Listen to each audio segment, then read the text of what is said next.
Nah, take them away, yeah, away, yeah. Alright, Father God, show me my friends, please. I'm not my enemy. Oh, no.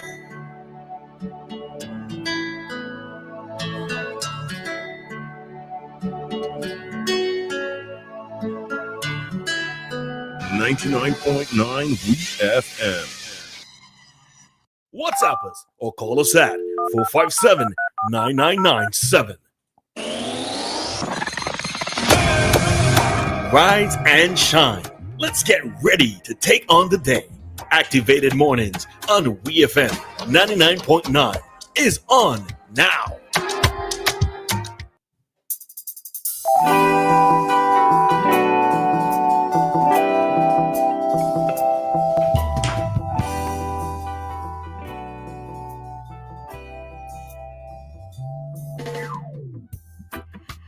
All right, so good morning, sweet SVG, persons who are here and persons who are there, persons who are everywhere. All right, good morning to everybody. And of course, hope that everybody is having an okay one today. It's the 15th, guys. It's the 15th of January. Guess what? You have 15 more days to go. All right, we have Peejohn already on the line. Hi, Peejohn, good morning.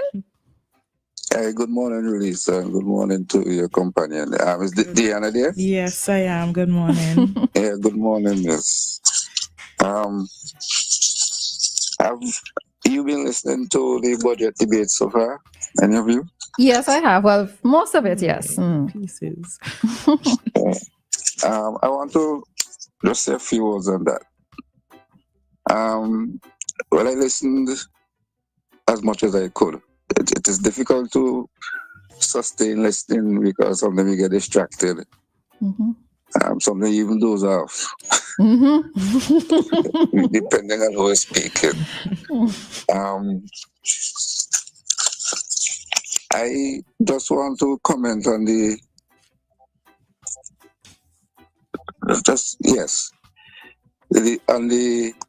response so far. Well, I heard from the leader of the opposition, not his entire presentation, but significant parts of it. He seemed to be, in my view, seems to have done well. But clearly, the government side, as they continue, will poke holes in his presentation, and that is expected, and sometimes, frankly, justified. I've heard from Ashel Morgan, quite good also.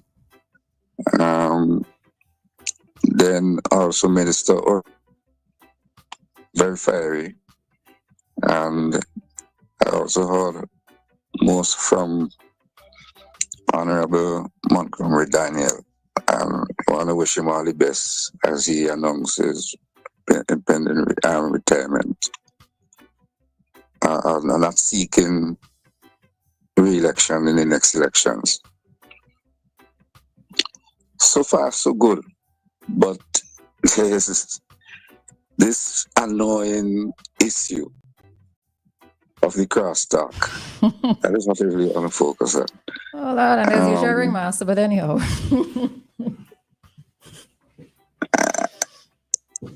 It seemed to be, to me, it's a distraction. It's a certain amount of it is tolerable, right? But I think sometimes it gets overbearing, distracting. It's childish or childish to me, and it's downright annoying, really. And despite pleadings from the speaker, sometimes the crosstalk goes on. They have to know that the mics are very sensitive, and it comes out clearly to the listening audience. And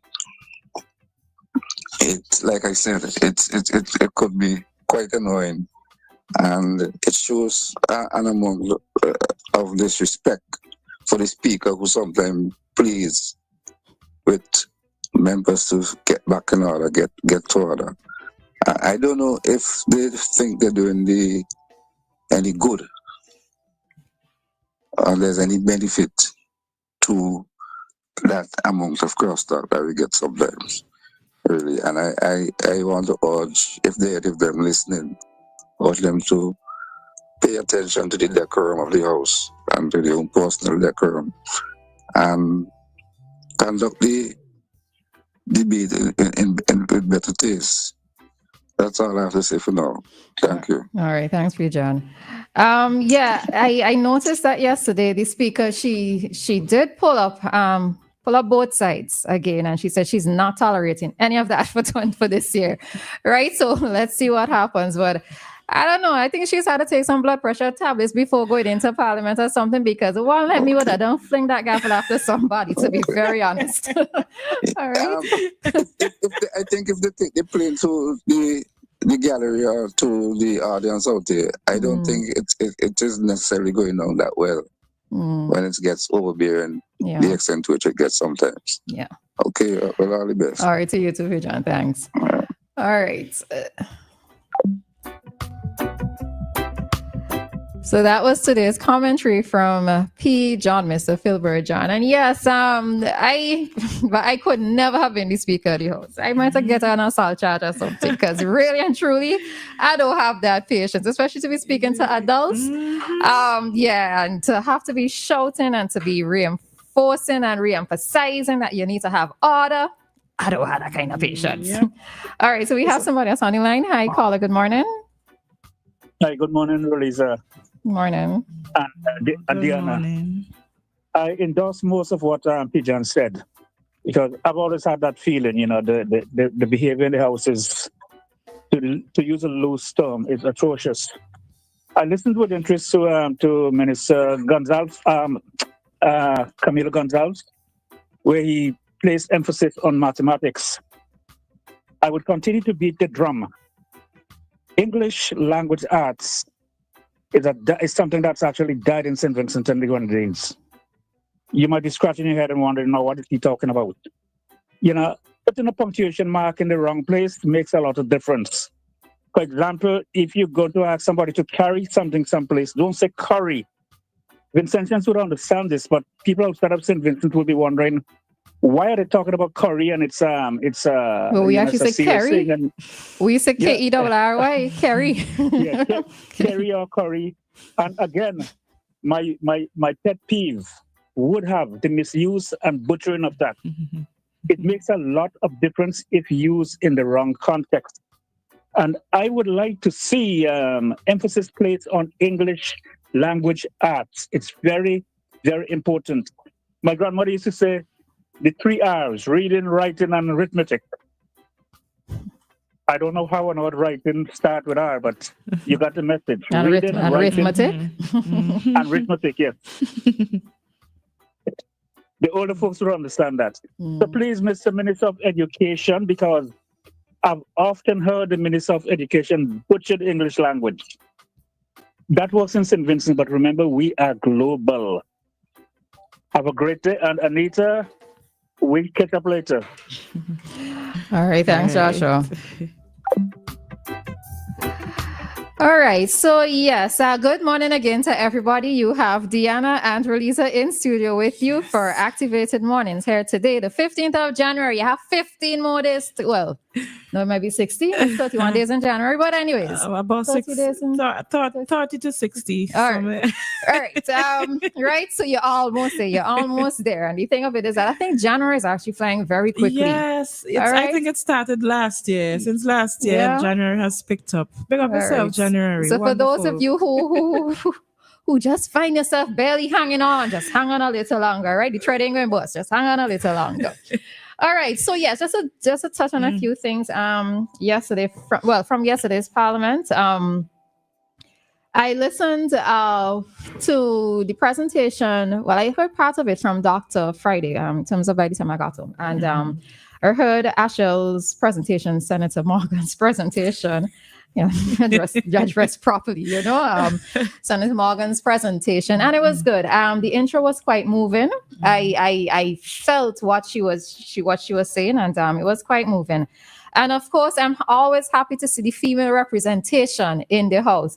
Now, the thing of is that they all sit together, right? On those on the on the ULP side, they sit together, so it looks like a sorority, right?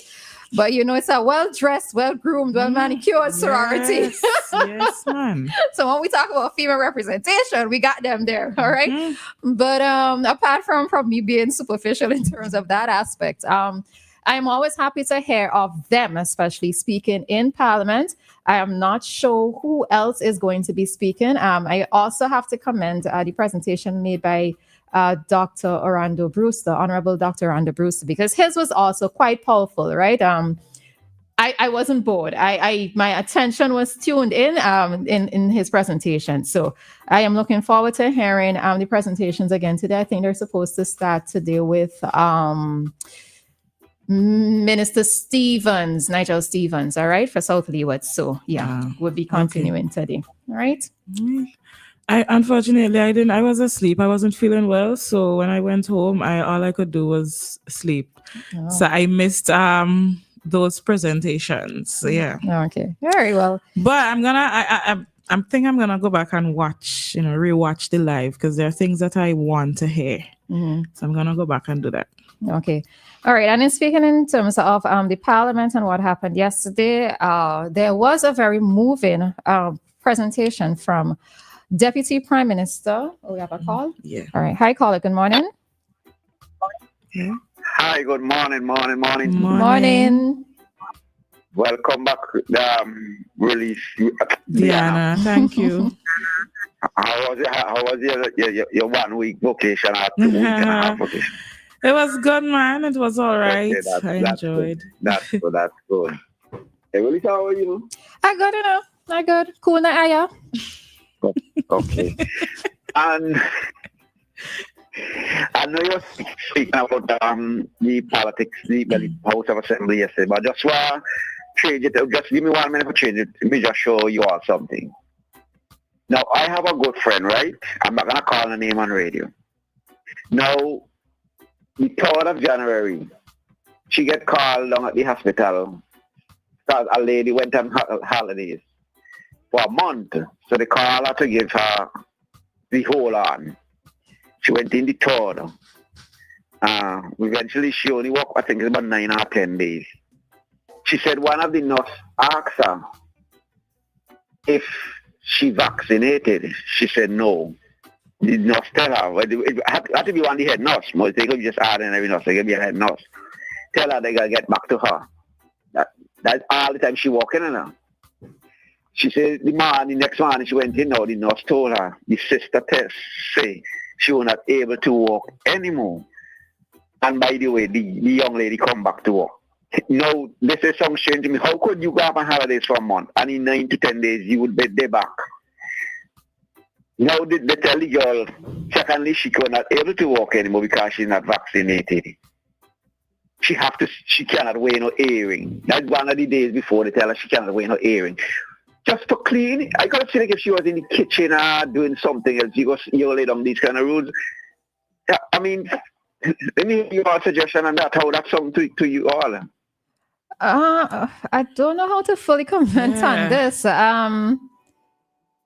The matter of vaccination, I don't know if persons are still required, especially in medical world, whether or not she might not be directly involved in dealing with patients, even if it's just to clean. I don't know if there is a prerequisite that person should be vaccinated if they're working within a medical facility. I don't know, so I can't answer that question. Okay, I was saying, I'm starting to understand the situation that they went through the vaccinated and thing, but I'm saying they done maybe 5 years now that done far. You might there were some jobs that were advertised last year that was still asking for persons to be vaccinated, There were some jobs that were posted last year that I saw for myself, and I actually found it interesting to see that persons were still asking, but they were asking for them. But this is craziness. Yeah. Look what I'm saying. It has places in the world, the same vaccine that they're asking for you to take. If it had to be on the walk. Look, they don't ban them a certain part of the world. So then what are we fighting up over? What are we fighting over? I guess they would say prerequisite is prerequisite, so I don't know how to comment on that. So, yeah. Yeah. To me, man, we have to. But then when you're doing these things, now you're saying you got people in high authority saying the people them ain't want to work and they have to work out. But how can you telling people they have forcing people to take something into the body what they don't want to take? Well, that is a completely other topic. That is a completely other topic. So yeah. I find something wrong here in St. Vincent. We need to pull ourselves together. Mm-hmm. I could say if the COVID was still on, then I have no problem with it. I ain't supporting the vaccine because I ain't vaccinated and I ain't telling nobody is to take it and not to take it. Mm. But what I'm saying, we shouldn't say, but if you have to come into this vocation, you have to be vaccinated. That doesn't ban you the window. If you want to see a country move and you say you want young people come out of the black and the crime and thing to ease up, you can't be studying vaccine again. Everybody they back together now. I mean, I ain't saying that they should have some form of protection, but you can't tell everybody you have to be vaccinated to come into this, okay? No. We have to do something better than that. All right. Yeah. Yeah. All right. Well. Tell me some morning. All right, Good morning to Mr. Jeff Glasgow and his family. Yeah, 10 seconds. 10 seconds. Because we have to go into traffic talk. Dianna, have a great day today. All right, you as well. Thanks very much. Bless. All right. So we are going to head on out at this time as we have to jump directly into today's traffic talk. Nothing else sounds as